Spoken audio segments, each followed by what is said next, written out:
હવે આપણે ત્રીજા ચેપ્ટરની લાસ્ટ થિયરી સાપેક્ષ વેગ સમજીશું. આ થિયરી પરથી મોટે ભાગે 2 થી 3 માર્ક્સનો દાખલો પૂછાય છે.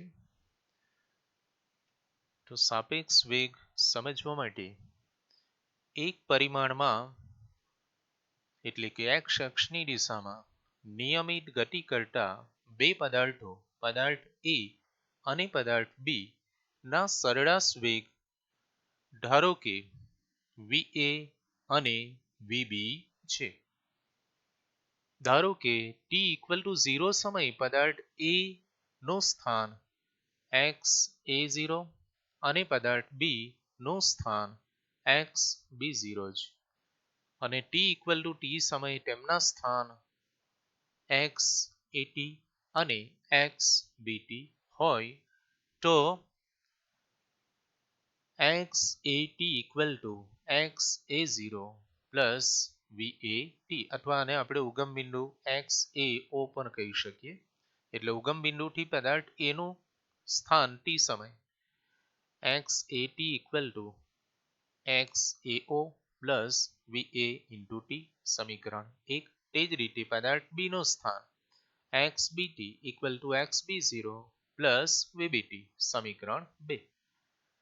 તો પદાર્થ A થી પદાર્થ B સુધીનું એટલે કે પદાર્થ A ની સાપેક્ષ પદાર્થ B નું સ્થાનાંતર નીચેના સૂત્ર પરથી મળે છે. xbat ba મીન્સ A ની સાપેક્ષ B નું સ્થાનાંતર એટલે xbt માઇનસ xat આ બંને મૂલ્યો મૂકી દઈએ સમીકરણ 1 અને 2 માંથી. તો xbt xbo plus vbt minus xa ની કિંમત xa0 માઇનસ vat માટે xbt એટલે કે પદાર્થ A ની સાપેક્ષ પદાર્થ B નું સ્થાનાંતર xbat xbo minus xao plus vb minus va બંનેમાંથી સ્મોલ t કોમન લઈ લઈએ તો vb minus va into t થશે સમીકરણ 3. આ આપણે યાદ રાખીશું કે t સમયે પદાર્થ A ની સાપેક્ષ પદાર્થ B નું સ્થાનાંતર xbat હવે પદાર્થ A ની સાપેક્ષ પદાર્થ B નો વેગ જેનો એ આગળ આવશે એટલે vba vb માઇનસ va સમીકરણ 4. તે જ રીતે પદાર્થ B ની સાપેક્ષ પદાર્થ A નો વેગ તો vab va માઇનસ vb સમીકરણ 5. સમીકરણ 4 અને 5 સૂચવે છે કે vba માઇનસ ઓફ vab એટલે કે પદાર્થ A ની સાપેક્ષ પદાર્થ B નો વેગ vba પદાર્થ B ની સાપેક્ષ પદાર્થ A નો વેગ માઇનસ ઓફ vab સમીકરણ 6. આ રીતે સાપેક્ષ વેગ માટે આટલી માહિતી આપણે યાદ રાખીશું અને એના હવે ખાસ કિસ્સા ટેક્સ્ટબુકની અંદર 3 આપ્યા છે. આપણે બે અગત્યના કિસ્સા જે છે એ જોઈ લઈએ. કેટલાક વિશિષ્ટ કિસ્સાઓ. પહેલો કિસ્સો જોઈએ તો એના માટે આપણે આકૃતિ ધ્યાનમાં લઈશું. પદાર્થ A અને પદાર્થ B માટે t સમયે બંનેના સ્થાન x માટે x વિરુદ્ધ t નો આલેખ આકૃતિમાં દર્શાવેલો છે. જો બે પદાર્થો પહેલો કિસ્સો જો બે પદાર્થો સમાન વેગથી અગત્યનું આ સમાન વેગથી એટલે કે va vb ગતિ કરતા હોય તો આ કિસ્સામાં સાપેક્ષ વેગ બંનેના A ની સાપેક્ષ B નો વેગ અથવા B ની સાપેક્ષ A નો વેગ શૂન્ય હોય છે એટલે કે vba પણ 0 અને vab પણ 0. તો આ સ્થિતિમાં vb માઇનસ va 0 અથવા va માઇનસ vb 0 થશે. તો સમીકરણ A ની સાપેક્ષ પદાર્થ B નું સ્થાનાંતર xbt minus xat xb 0 minus x a 0 plus v b minus v a into t પર t v b minus v a equal to 0 મૂકી દઈએ તો x b t minus x a t equal to x b 0 minus x a 0 થશે. તેથી બંને પદાર્થો x b 0 minus x a 0 જેટલા અચર એવા બંનેના વેગ અચર રહેલા છે એમ આપણે કહી શકીએ. આ કિસ્સા માટે સ્થાન x વિરુદ્ધ સમય t નો આલેખ આકૃતિમાં દર્શાવ્યા અનુસારનો મળે છે. જો બંનેના વેગ સમાન હોય તો આ બંને માટે આકૃતિમાં દર્શાવ્યા અનુસાર સ્થાન વિરુદ્ધ સમયનો આલેખ આપણને મળી શકે. બીજો કિસ્સો જોઈએ તો અહીં પણ પદાર્થ A અને પદાર્થ B માટે સ્થાન x વિરુદ્ધ સમયનો આલેખ દર્શાવેલો છે. પણ બેમાંથી કોઈ એક પદાર્થનો વેગ વધારે છે માટે બંને એકબીજાને ક્રોસ કરે છે. જોઈએ જો બે પદાર્થો અસમાન વેગથી ગતિ કરતા હોય, પહેલા કિસ્સામાં જોયું સમાન વેગથી એટલે VA ઇક્વલ ટુ VB, પણ જો બે પદાર્થો અસમાન વેગથી એટલે કે પદાર્થ A નો વેગ પદાર્થ B કરતા વધારે હોય, પદાર્થ A નો વેગ પદાર્થ B કરતા વધારે હોય તો પદાર્થ A એ પદાર્થ B ને ક્રોસ કરી જશે.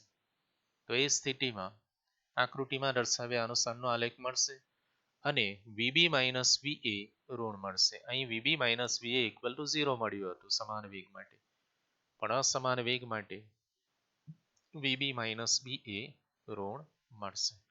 આ સ્થિતિમાં આકૃતિમાં દર્શાવ્યા અનુસાર એક આલેખ બીજા આલેખને ક્રોસ કરી જશે, એટલે કે એક આલેખ બીજા આલેખ કરતા વધુ ઢોળાવવાળો હશે. A નો ઢોળાવ B ના ઢોળાવ કરતા વધારે હશે. બંને આલેખો કોઈ સામાન્ય બિંદુએ ભેગા મળશે. બંને આલેખો આ સ્થિતિમાં કોઈ સામાન્ય બિંદુ પાસે ભેગા મળે છે. હવે એ સાપેક્ષ વેગ થિયરી આધારિત મોસ્ટ આઈએમપી ઉદાહરણ 3.9 પરીક્ષાની દ્રષ્ટિએ ખૂબ જ અગત્યનું છે. પરીક્ષામાં 3 માર્ક્સમાં પૂછાય એવું છે. જોઈએ બે સમાંતર રેલવે ટ્રેક ઉત્તર દક્ષિણ દિશામાં છે. ટ્રેન એ ઉત્તર તરફ 54 કિલોમીટર પ્રતિ કલાકની ઝડપે અને ટ્રેન બી દક્ષિણ દિશામાં 90 કિલોમીટર પ્રતિ કલાકની ઝડપે ગતિ કરે છે. તો ટ્રેન એ ની સાપેક્ષ ટ્રેન બી નો વેગ શોધવાનો છે. ટ્રેન બી ની સાપેક્ષ જમીનનો એટલે કે ગ્રાઉન્ડનો વેગ શોધવાનો છે. ટ્રેન એ ની છત પર તેની ગતિની વિરુદ્ધ દિશામાં દોડતા વાંદરાનો વેગ જમીન પર ઊભી રહેલી વ્યક્તિની સાપેક્ષ એટલે કે જમીનની સાપેક્ષ શોધવાનો છે. ટ્રેન એની વાંદરાની ઝડપ પણ આપી દીધી છે કે ટ્રેન એની સાપેક્ષ વાંદરાની ઝડપ 18 કિલોમીટર પ્રતિ કલાક. તો આ 3 મૂલ્યોનો ઉપયોગ કરીને સોલ્યુશન જોઈએ આપણે. દક્ષિણથી ઉત્તર તરફની દિશાને ધન એક્સ અક્ષની દિશા તરીકે લઈ લઈએ તો ટ્રેન એ ની ઝડપ, ટ્રેન એ ઉત્તર તરફ છે એટલે ટ્રેન એ ની ઝડપ પ્લસ 54 કિલોમીટર પ્રતિ કલાક ઇક્વલ ટુ કિલોમીટર પ્રતિ કલાકને આપણે મીટર પર સેકન્ડમાં કન્વર્ટ કરીએ તો 54 ઇન્ટુ 1000 મીટર, કિલોમીટરના મીટર 1000 ભાગ્યા 1 કલાકની 3600 સેકન્ડ એટલે ટ્રેન એ ની ઝડપ 15 મીટર પર સેકન્ડ.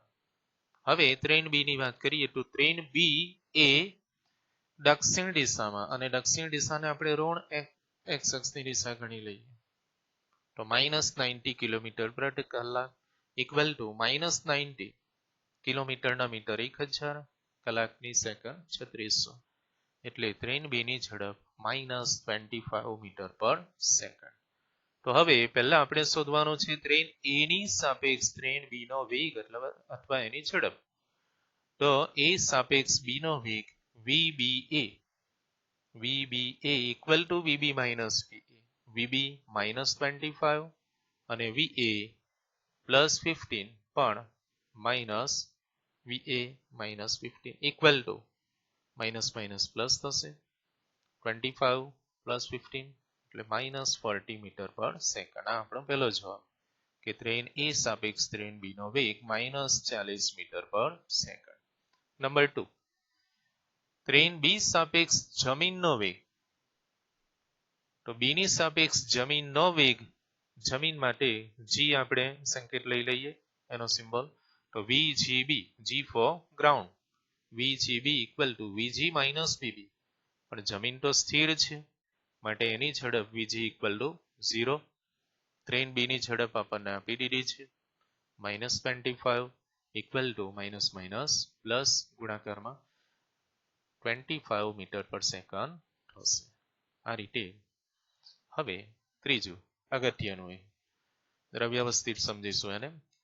ટ્રેન A ની છત પર તેની ગતિની વિરુદ્ધ દિશામાં. તો ટ્રેન એ ઉત્તર તરફ ગતિ કરી રહી છે અને ગતિની વિરુદ્ધ દિશા એટલે જો 54 પ્લસ લઈએ, VA પ્લસ લઈએ તો એની ગતિની વિરુદ્ધ દિશામાં એ માઇનસ થશે.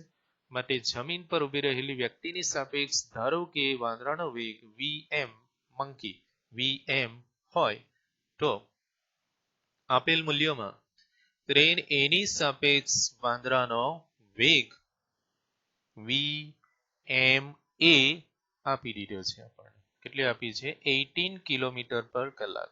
પણ એ માઇનસ થશે કારણ ટ્રેન એ ઉત્તર તરફ અને મંકી એની વિરુદ્ધ દિશામાં 18 કિલોમીટર પ્રતિ કલાકની ઝડપ એટલે -18 equal to -18 into 1000 divide by 3600 એટલે મંકીનો વેગ -5 મીટર પર સેકન્ડ જે આપી દીધો છે આપણને ટ્રેનની ગતિની વિરુદ્ધ દિશામાં. તો એના પરથી આપણે હવે ટ્રેન A ની સાપેક્ષ વાંદરાનો વેગ VMA equal to VM minus VA માટે મંકીનો વેગ VM equal to VMA plus VA કિંમતો મૂકી દઈએ. VMA -5 અને VA +15 માટે મંકીનો વેગ આવશે 10 મીટર પર સેકન્ડ. આ રીતે અહીંયા એક્ઝામ્પલ પૂર્ણ થાય છે. આપણા 3 આન્સર. A સાપેક્ષ B નો વેગ -40 મીટર પર સેકન્ડ, B સાપેક્ષ જમીનનો વેગ 25 મીટર પર સેકન્ડ અને ટ્રેન A ની છત પર ટ્રેનની ગતિની વિરુદ્ધ દિશામાં દોડતા મંકીનો વેગ જમીન પર ઊભી રહેલી વ્યક્તિની સાપેક્ષ 10 મીટર પર સેકન્ડ. તો આ રીતે આપણું અહીંયા થર્ડ ચેપ્ટરની થિયરી પૂર્ણ થાય છે. હવે પછીના લેક્ચરમાં આપણે બાકીના સ્વાધ્યાયના દાખલા અને ઉદાહરણના દાખલા જોતા રહીશું અને ચેપ્ટર નંબર 4 ની હવે શરૂઆત આપણે કરી રહીશું. Thank you.